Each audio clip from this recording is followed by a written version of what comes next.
Pomidorų, paprikų ir baklažanų daigų sėkmė. Kas svarbiausia?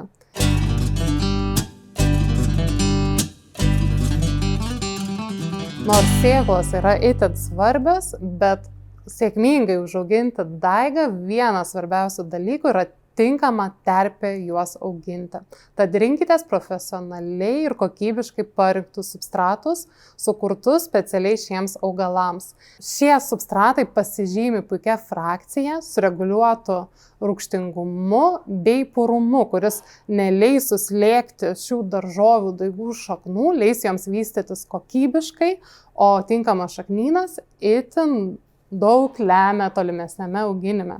Kerpam ir žiūrim, kas gero viduje. O viduje rasite puikų substratą be piktžolių sėklų bei ligų pradų. Tai yra itin svarbu, kalbant apie daigų sveikatą. Šios šilumamėgės daržovės dygsta ir auga gana ilgai iki tol, kol jas išsodiname į šiltnamį. Jos sėjamos vienos pirmųjų pavasarį. Tad kokybiškas substratas yra itin svarbu. Jeigu kalbant skaičiais, tai pomidorų daigai išsodinami maždaug po 1,5 mėnesio, o baklažanai daigykloje ar vazonėlį gali augti net 2,5 mėnesio. Tad pasirinkti tinkamą ir kokybišką terpę yra itin svarbu.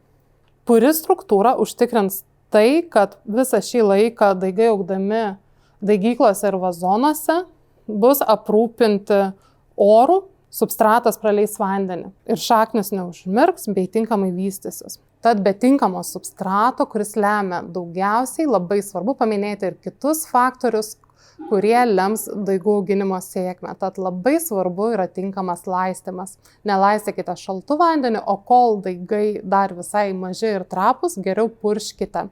Taip pat labai svarbus ir vėdinimas. Jeigu auginate šiltnaminėje daigykloje, nepamirškite nukelti dangtelių bei reguliariai pravėdinti. Jeigu jau daigai išsodinti ir auga atskiruose vazonuose, tiesiog svarbu sudaryti pakankamus tarpus tarp augalų, kad neužsistovėtų drėgmė. Substratas, nors ir turi būti maistingas bei laidus orui bei vandeniui, labai svarbu pakalbėti ir paminėti, kad jis turi būti ir šiltas. Kadangi dažnai, kai pradedame ankstyvą sėją, kambario temperatūra yra gana šilta, bet daigus laikome prie lango, kuris yra gana šaltas. Tad substratas yra vėsus ir tai skatina papildomas ligas arba vandens užsistovėjimą. Rinkitės pomidorų, paprikų ir baklažanų daigams, jiems skirtus kokybiškus substratus ir džiaukitės sveikais bei vešliais daržovių daigais. Prenumeruokite mūsų kanalą bei raskite daugiau naudingų patarimų, kaip užsiauginti gausų paprikų ar pomidorų derlių.